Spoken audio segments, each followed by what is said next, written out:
যে নীল নদের পানিও নীল না, জামাত ইসলামও ইসলাম না। আমি স্পষ্ট ভাষায় বলতে চাই, ইসলাম এই ব্যালট পেপারের ভোট সমর্থন করে না। আপনারা কোনো একটা আয়াত দিয়া, কোনো একটা সংজ্ঞা দিয়া, কোনো একটা হাদিস দিয়া পারলে আমাকে বুঝায়েন। এরপরেও সময় আছে যে ইসলাম এই ব্যালট পেপারকে সমর্থন করে, এই ভোটকে, এই গণতন্ত্রকে ইসলাম সমর্থন করে না। ইসলাম বিশ্বাস করে খেলাফত। আপনারা সেই খেলাফতের পথে নাই।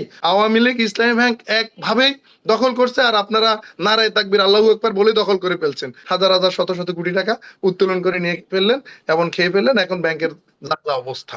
8 দিন হাসপাতালে ওই শিশুগুলা মারা গেছে, তার জন্য 8 দিন হাসপাতাল একটা প্রতিষ্ঠান, সে দায়ী। ওই প্রতিষ্ঠানে যারা কর্মকর্তা কর্মচারী আছে, ওই প্রতিষ্ঠান সংশ্লিষ্ট যারা আছে, তারা অবশ্যই দায়ী। ওটা বিচারাধীন, ওটা বিচার হবে। বিএনপি অনেকে করতে পারে না। বিএনপি করার জন্য খোদার রহমত লাগে, মানুষের সদ ইচ্ছা লাগে। বিএনপিতে ভালো মানুষ থাকে, খারাপ মানুষ থাকে না। আমরা অনেকের দেখছি বিএনপি থেকে শূন্য হাতে বের হয়ে গেছে, বড় বড় নেতা। ফয়জুল ভাইয়ের কিন্তু কথার তো উত্তর দিতে হয়। ফয়জুল ভাই 5 তারিখের আগেও বিএনপি করছে, পরে 1 বছর বিএনপি করছে। তাইলে উনি বলছে যে জুলাইয়ের অন্যতম শরিকদার জামাত ইসলাম, উনি এই কথা তো বলতে পারে না। তার মানে উনি তখনও বিএনপি করতো না। এটা একটা মিথ্যা কথা বলছে, উনি মিথ্যা কথা বলছে আমাদের ফাইজুল ভাই। আর ফাইজুল ভাই এলাকাতে জনগণ তাকে ভোট দেয় নাই, ওনার একটা রাগ খুব দুঃখ কষ্ট আছে জনগণের উপরে। তাতে করে আবার ব্যক্তিগত রাগ খুব উনি জাতির সামনে এমপির উপরে একটু দেখাবে, যেহেতু উনি পরাজয় বরণ করছে। ওটা নিয়ে আমার দ্বিমত নাই। উনি জুলাই সনদকে নিয়ে কথা বলছে আমাদের স্বরাষ্ট্রমন্ত্রীর বিরুদ্ধে। আমরাই জুলাই সনদ নিয়ে প্রত্যেকটা মিটিং এ, তৎকালীন কেয়ারটেকার সরকারের প্রত্যেকটা অনুষ্ঠানে আমরাই যোগদান করতাম। আমরা বলছি, আমরা যা যা মানছি আমরা তা তা বাস্তবায়ন করব। বাকিগুলো আমরা নোট অফ ডিসেন্ট দিয়ে আসছি ওখানে, আমরা ওগুলো নিয়ে কথা বলে আসছি। এখন আমরা ক্ষমতা আসার পরে আমরা তখনও বলছি যে আমরা জুলাই সনদ বাস্তবায়ন করব, এবং কি কি বাস্তবায়ন করব সেটা আমরা তখন বলে আসছি। ওনাদের পক্ষে ওনাদের একটা শরিক দল, তারা জুলাই সনদে স্বাক্ষরই করে নাই। এখন জুলাই সনদকে তারা অনেক উপরে দেখাচ্ছে। আরে ভাই, সেই দিন বিএনপির যদি, আমরা 17 বছর রাস্তায় যুদ্ধ করছি, আমরা রাস্তায় যুদ্ধ করতে করতে, আপনি তো সাইফুল ভাই সবকিছুই জানেন, আমাদের জীবনের অর্ধেক শেষ করে ফেলছি। আপনি ওই একটা সিঙ্গা ফুকের সামনে এসেই আপনি বললেন যে আমি দেশটাকে উল্টাইয়া দিছি, সামনে জ্বালাইয়া দিছি, মাথায় নিয়ে নিছি। এটা তো একেবারে ঠিক না। তারপরে আমাদের ফাইজুল ভাই ইসলামী ব্যাংক নিয়ে কথা বলছে। ইসলামী ব্যাংক নিয়ে কথা বলাই যায় যে আওয়ামী লীগ ইসলামী ব্যাংক একভাবে দখল করছে, আর আপনারা নারায়ে তাকবীর আল্লাহু আকবার বলে দখল করে ফেলছেন। আর ব্যাংক দখল করা, ব্যাংক আপনার মালিকানায় নেওয়ার একটা আইনি প্রক্রিয়া আছে, আপনারা তো সেই আইনটাও বিশ্বাস করলেন না। আপনারা তো সেই আইনি প্রক্রিয়ায় গেলেন না। আপনারা রাতারাতি ব্যাংকে বললেন যে এটা আমাদের ব্যাংক। ব্যাংকের মালিকানা নিয়ে কি করলেন? হাজার হাজার শত শত কোটি টাকা উত্তোলন করে নিয়ে ফেললেন এবং খেয়ে ফেললেন। এখন ব্যাংকের যা অবস্থা, ব্যাংকের খুব দুরবস্থা, মানুষের চেক পাস হচ্ছে না। তাহলে একটা প্রতিষ্ঠানকে ধ্বংস করার জন্য আপনারা দায়ী। আল রাজি নিয়ে কথা বলছেন, উনি তো, আমি দেখছি ফাইজুল ভাই আইনের খুব ভালো বিশারদ। বাংলাদেশে যদি একজন মানুষকে, বাংলাদেশের আইন হলো এরকম, একজন মানুষকে হত্যা করার জন্য যদি 100 জন না 1000 লোকও যদি জড়িত থাকে, তারা প্রত্যেকে শাস্তি পাবে। এটাই হলো বাংলাদেশের আইন। একজন মানুষকে যদি 1000 জনও যদি হত্যা করে, ওই হত্যার সাথে যদি প্রমাণিত হয়, তাহলে তারা সাজা পাবে, তারা শাস্তি পাবে। 8 দিন হাসপাতালে ওই শিশুগুলা মারা গেছে, তার জন্য 8 দিন হাসপাতাল একটা প্রতিষ্ঠান, সে দায়ী। ওই প্রতিষ্ঠানে যারা কর্মকর্তা কর্মচারী আছে, ওই প্রতিষ্ঠান সংশ্লিষ্ট যারা আছে, তারা অবশ্যই দায়ী। ওটা বিচারাধীন, ওটা বিচার হবে। ওটা নির্বাহী ক্ষমতা বলে বন্ধ করা আছে।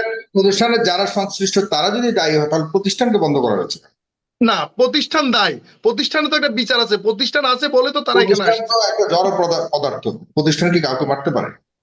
প্রতিষ্ঠান তো তারাই পরিচালনা করছে, তাদের বিচার হবে। বিচার হওয়ার পরে দেখা যাবে কি হচ্ছে। এখন নির্বাহী ক্ষমতা আছে বলে আপাতত স্টপ রাখছে, এটাকে তো ফাইন্ড আউট করতে হবে। আপনি কি চান প্রতিষ্ঠান বাতিল করে দেওয়া হয়েছে তাদের? বাতিল? বাতিলের তো সংখ্যা আছে, বাতিল করে দিছে। আপনি কি চান প্রতিষ্ঠানে তার সামনে চলে আরো লোক মারা যাক, এই প্রতিষ্ঠানের দ্বারা মানুষ আরো ক্ষতিগ্রস্ত হোক? এরপরে ফাইজুল ভাই বলছে যে আমার খুব ইচ্ছা ছিল বিএনপি করার। বিএনপি, ফাইজুল ভাই আসলে অনেকে করতে পারে, বিএনপি অনেকে করতে পারে না। বিএনপি করার জন্য খোদার রহমত লাগে, মানুষের সদ ইচ্ছা লাগে, বিএনপিতে ভালো মানুষ থাকে, খারাপ মানুষ থাকে না। আমরা অনেকের দেখছি বিএনপি থেকে শূন্য হাতে বের হয়ে গেছে, বড় বড় নেতা যাদের কথায় বাংলাদেশ এক সময় এদিক সেদিক করতো, তারা বিএনপি থেকে শূন্য হাতে বের হয়ে গেছে। আপনার তো কপাল ভালো, আরেক দল একটা টিকিট পেয়েছেন, তার জন্য শুভকামনা জানাই, ভবিষ্যতে যাতে আমরা আপনাকে আরো ভালো জায়গায় দেখি। কিন্তু আমার ওই ভাই কিছুক্ষণ আগে বললো যে বিএনপি জুলাই সনদ নিয়ে উনি বলে ফেললেন জুলাই সনদের পক্ষে এখন বিএনপি নাই। বিএনপি বারবারই বলছে বিএনপি জুলাই সনদের পক্ষে, এবং সবচাইতে বেশি বিএনপি জুলাই সনদ নিয়ে কথা বলছে, এবং জুলাই সনদের যা যা বাস্তবায়ন করবে তা তা বিএনপি পক্ষ থেকে লিপিবদ্ধ করা আছে ওখানে। আপনি যখন বিচারক হন, আপনাকে যখন জনগণ রায় দিয়ে ক্ষমতা আনবে, আপনি আগে যে সকল ওয়াদাগুলা করছেন সেই ওয়াদাগুলা আপনি পরিপূর্ণ করবেন। বিএনপি তখন জুলাই সনদ নিয়ে যেগুলা কন্ট্রাডিকশন আছে এগুলা নিয়ে নোট অফ ডিসেন্ট ওনারা দিয়ে আসছে, এবং ওটা নিয়ে আপনারা কথা বলছেন। সেই কথা ওই যেগুলা ওনারা বাস্তবায়ন করবে বলছে বিএনপি সরকার, আমাদের সরকার তা বাস্তবায়ন করবে। আপনারা একটু আমাদেরকে সময় দেন। আপনারা দেখেন সময় না দেওয়ার আগেই আপনারা কথা বলতেছেন। কিন্তু মনিরুল হক চৌধুরী সাহেব, আমি সেদিন পার্লামেন্ট শুনছি, আমাদের বর্ষিয়ান সংসদ মনিরুল হক চৌধুরী সাহেব যেটা নিয়ে কথা বলছেন, যে নাহিদ সাহেব ওটা নিয়ে বক্তৃতা দিয়েছেন। ওনারা তো ইসলামিক দল, ইসলাম তো এই গণতন্ত্র বিশ্বাস করে না। যদি আপনি ইসলামিক দল হয়ে থাকেন, আপনি স্কলার হয়ে থাকেন, এই গণতন্ত্র ইসলাম বিশ্বাস করে না। আর ইসলামিক দল নয়, এটা বিএনপি জামাতকে বলে নাই, এটা মাওলানা আব্দুল হামিদ খান ভাসানী সাহেব এই বাংলাদেশে বলে গেছেন যে নীল নদের পানিও নীল না, জামাত ইসলামও ইসলাম না। এটা নতুন কথা না, এটা আমাদের উপরে দোষ চাপাই লাভ নাই। আব্দুল হামিদ খান ভাসানী সাহেব, মাওলানা আব্দুল হামিদ খান ভাসানী সাহেব এই দলটাকে এইভাবে বলে গেছেন। কিন্তু সেই দিন উনি বোরকা নিয়ে বক্তৃতা দিছে, এটা নিয়ে ঝড় উঠে গেছে। নেকাব মোস্তাহাব উনি ভুল ব্যাখ্যা দেন নাই, কিন্তু ওনাকে বিভিন্ন ভাবে আক্রমণ করে ভুল ব্যাখ্যার দিকে আপনারা নিয়ে গেছেন। উনি পদ্মার বিপক্ষে কথা বলেন নাই সেই দিন, ডক্টর মনিরুল হক সাহেব পদ্মার বিপক্ষে কথা বলেন নাই। উনি বলছে যে আপনারা বক্তৃতা দেন, ঠিক আছে আমরা শুনি, কিন্তু আপনারা কে কিভাবে বক্তৃতা দিয়ে যান আমরা তো এটা দেখতেছি না বা আমরা শুনতেছি না। একজন মহিলা যেরকম পুরুষের দিকে তাকালে গুনাহ হয়, একজন পুরুষ যেরকম মহিলার দিকে তাকালে গুনাহ হয়, দুটাই সমান।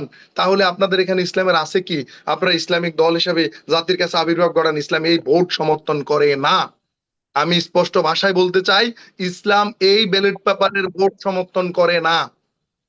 আপনারা কোনো একটা আয়াত দিয়া, কোনো একটা সংজ্ঞা দিয়া, কোনো একটা হাদিস দিয়া পারলে আমাকে বুঝায়েন। এরপরেও সময় আছে যে ইসলাম এই ব্যালট পেপারকে সমর্থন করে, এই ভোটকে, এই গণতন্ত্রকে ইসলাম সমর্থন করে না। ইসলাম বিশ্বাস করে খেলাফত। আপনারা সেই খেলাফতের পথে নাই, আপনারা জর্জ আব্রাহাম লিঙ্কনের গণতন্ত্রের মধ্যে চলে আসছেন। আমরা যে গণতন্ত্র চর্চা করি, জনগণের ভোট যেটা আমরা বিশ্বাস করি, জনগণের ক্ষমতাকে আমরা বিশ্বাস করি, কিন্তু ইসলাম, প্রকৃত ইসলাম এই বিশ্বাসটাকে সমর্থন করে না। জি, আপনাকে ধন্যবাদ জনাব ডক্টর ফয়জুল হক। এই খুব গুরুত্বপূর্ণ কয়েকটা মন্তব্য করেছেন, প্রশ্ন করেছেন।